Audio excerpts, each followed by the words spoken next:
Yo, my fellow UK Muslims, do you want to make the most out of Ramadan? You said this year would be different, didn't you? Stay with me, I'm going to show you how to actually make it count. Donnie that plays me stays up all night playing FIFA. I can't lie, I ain't seen Donnie in time. I rarely get used anyways. This is when you can gain the most rewards from me, big man.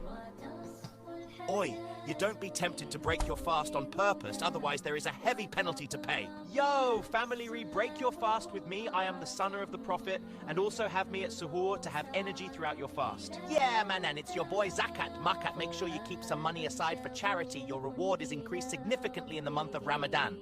Use me, purify your mouth whilst you're fasting so you don't go to work or school with smelly breath. Remember, guys, it is a highly emphasized sunnah of the Prophet, peace be upon him. Make sure to pray your Taraweeh, guys. I don't want to see any 8 Rakat bandits stay for the full 20 to have the rewards of praying the full night. Gurgur him locked up for 30 days!